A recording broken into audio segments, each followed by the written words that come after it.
Shalom, shalom, ma très chère famille Rehoboth de par le monde. Je vous salue dans le nom puissant, aimant de notre Seigneur Jésus-Christ de Nazareth. Alléluia.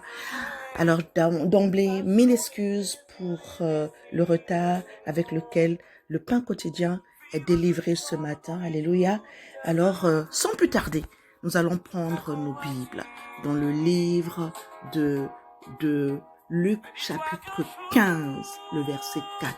Ce mois-ci, nous parlons de l'évangélisation, qui est une grâce. Nous parlons de la grâce, de l'évangélisation. Nous parlons de notre mission. Donc, le thème du mois de juillet, c'est « Annonce la grâce, lève-toi, va à Ninive ». Il s'agit de la grande commission. Il s'agit de notre mission de vie que le Seigneur nous laisse. Le thème de notre semaine, le cœur pour les âmes.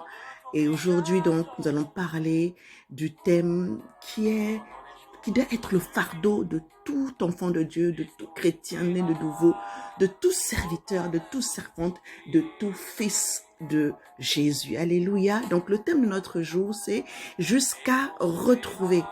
Jusqu'à retrouver. Et le texte de référence, donc je le disais, c'est Luc chapitre 15, le verset 4. Je lis la parole de Dieu. Quel homme d'entre vous, s'il a 100 brebis et qu'il en perde une, ne laisse les 99 pour aller après celle qui est perdue jusqu'à la retrouver, jusqu'à ce qu'il la retrouve. Amen. Quel homme d'entre vous, s'il a 100 brebis et qu'il en perde une, ne laisse les 99 pour aller après celle qui est perdue jusqu'à ce qu'il la retrouve. Seigneur, merci pour ta parole. Merci pour ta parole qui amène la vie. Désormais, tandis que je parle, que ta bouche devienne la mienne et que les paroles que je donne puissent nous toucher, nous guérir, nous fortifier au nom de Jésus. Amen. Bien-aimés, le cœur de Dieu n'est pas d'abord tourné vers les programmes, vers les événements ou les activités de l'Église. Le cœur de Jésus est tourné vers les âmes. J'ai appris que Jésus est ce bon berger, ce berger-là qui va prendre soin d'une âme, qui va prendre une brebis de la naissance jusqu'à la maturité. Il va en prendre soin, il va passer son temps, il va la nourrir, il va la soigner, il va lui donner de l'amour. Et ensuite, il va mourir pour cette brebis. Un berger humain, lui, lorsqu'il acquiert une brebis, va en prendre soin. Après, une fois qu'elle est grasse, une fois qu'elle a grossi, une fois qu'elle est bien, à ce moment-là, il va l'égorger, il va appeler sa famille, il va faire un festin. Amen. Et puis, il va la dévorer, la manger, la consommer. Mais notre Seigneur Jésus est ce bon berger-là qui, lui, au lieu de tuer la brebis, lui donne à manger. Pardon, oui c'est ça, il en prend soin. Au lieu de la tuer, il lui donne la vie. Il va mourir, il donne sa propre vie pour sa brebis. Amen. Le cœur de Dieu est tourné vers les âmes. C'est pour les âmes que Jésus est venu sur cette terre. C'est pour les âmes qu'il a accepté de mourir, d'aller mourir jusque sur la croix, sur le bois de la honte.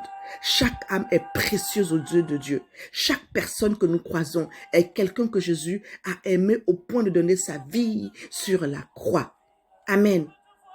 Lorsque Jésus regarde une personne perdue, il ne voit pas son péché en premier. Il voit en effet une brebis qui a besoin d'être retrouvée. Il voit un fils, il voit une fille à ramener à la maison. Il voit une destinée à restaurer. Bien-aimé, regarde le verset, notre verset de base. Alors, au tout début, au verset 1, il est dit: tous les pharisiens et les gens de mauvaise vie s'approchaient de Jésus pour l'entendre. Et les pharisiens et les scribes murmuraient, disant: cet homme accueille des gens de mauvaise vie et mange avec eux. Voici l'amour de Jésus. Voici l'amour de Jésus pour les âmes. Amen.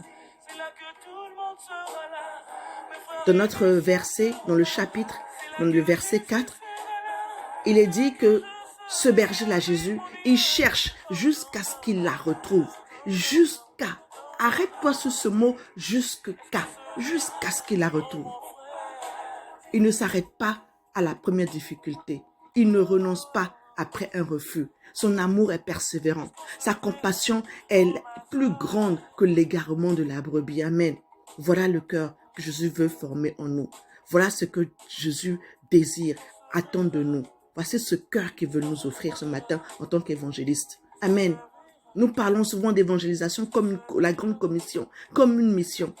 Amen. Mais avant d'être une mission, l'évangélisation est une preuve d'amour. Regarde, il a tant aimé le monde qu'il a donné son Fils, son unique, afin que quiconque croit en lui soit sauvé. L'évangélisation est une preuve d'amour.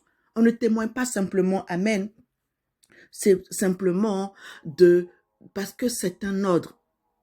On témoigne parce que l'amour de Jésus, c'est comme un feu dévorant en nous. Parce que l'amour de Jésus nous presse. Amen. Tant qu'une âme est loin de Dieu, le cœur de Jésus continue de la chercher. Posons-nous aujourd'hui cette question. Alléluia. C'est un livre que j'ai lu, un livre qui m'a touché. Le titre c'est « Que ferait Jésus à ma place ?» Posons-nous aujourd'hui cette question. Que ferait Jésus à ma place? Face à mon voisin, que ferait Jésus à ma place? Face à ce collègue qui ne connaît pas Jésus, que ferait Jésus à ma place? Face à mon adolescent qui est en train de subir les problèmes liés à ce siècle, par rapport à l'adolescence, cette période d'adolescence, que ferait Jésus à ma place? Face à cette jeune femme qui est la maîtresse d'un homme et qui vit cette vie-là, que ferait Jésus à ma place? Face à ce membre de ma famille qui s'est éloigné de Jésus, que ferait Jésus à ma place? Que ferait Jésus à ma place face à une âme? Face à une âme qui est égarée, que ferait Jésus à ma place lorsque nous sommes en train de condamner alors que c'est une âme qui a besoin d'une attention, d'être restaurée? Que ferait Jésus à ma place? La réponse, bien aimé, est toujours la même. Jésus aimerait. Jésus prierait. Jésus irait à sa rencontre. Jésus annoncerait la grâce. Le thème de notre mois annonce la grâce. Jésus ne condamnerait pas. Jésus tendrait la main. Alléluia. L'Église ne peut pas rester enfermée pendant que des hommes et des femmes meurent sans espérance. Nous sommes la voix, nous sommes les pieds de Jésus, nous sommes les mains de Jésus, nous sommes sa voix sur cette terre. C'est nous, si toi et moi, nous ne parlons pas de son amour, qui le ferait, bien-aimé? C'est toi et moi, nous ne parlons pas de l'amour de Dieu, qui le fera? Demandons au Seigneur de nous délivrer de toute indifférence, qu'il nous fasse pleurer pour ce qui le fait pleurer, qu'il nous donne la compassion qui l'a conduit jusqu'à la croix. Car une église qui ne porte pas les âmes dans son cœur, elle s'éloigne du cœur même de son maître. Aujourd'hui, que notre prière ne soit pas « Seigneur, bénis-moi davantage », mais que notre prière soit « Seigneur, donne-moi ton amour, donne-moi ton cœur, fais-moi aimer les âmes comme toi tu les aimes, brise mon confort, envoie-moi vers ceux qui sont perdus, jusqu'à ce qu'ils soient trouvés. » Une âme perdue devrait nous faire pleurer davantage qu'une bénédiction matérielle non obtenue, bien-aimée. Lorsque le cœur de l'Église bat au rythme du cœur de Jésus, l'évangélisation, n'est plus une activité, elle devient un mode de vie. Alléluia. Oui, ce matin, je veux te laisser avec cette conclusion. Alléluia. Le plus grand miracle n'est pas seulement une guérison ou une percée financière. Amen. Le plus grand miracle, c'est qu'une âme passe de la mort à la vie. Le ciel ne se réjouit pas pour une nouvelle maison. Le ciel ne se réjouit pas pour une nouvelle voiture. Le ciel ne se réjouit pas pour tes diplômes. Le ciel ne se réjouit pas pour ton succès matériel et financier, pour ton mariage heureux et glorieux. Mais le ciel éclate de joie lorsqu'un pécheur, un seul, se répand. Si le ciel célèbre les âmes, alors nous, Église, nous devons vivre pour les âmes. Ce matin, que le Seigneur brise tout ce qui est refroidi, tout ce qui a refroidi notre amour pour toutes les âmes perdues. Que nos yeux voient comme les tiens, Seigneur. Que nos larmes soient les tiennes. Que nos paroles portent ta grâce. Seigneur, envoie-nous dans notre Ninive. de nous, fais de chacun de nous un berger qui ne renonce pas, un témoin qui ne se lasse pas et un disciple qui cherche les brebis perdues jusqu'à les retrouver. Au nom puissant de Jésus-Christ de Nazareth. Amen.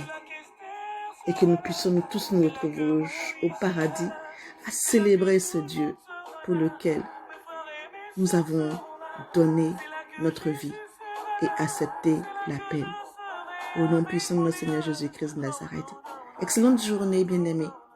Que le Seigneur nous fasse grâce encore. La grâce de l'amour, la grâce de la compassion, la grâce de la bienveillance et surtout l'amour pour les âmes. Amen, amen, amen.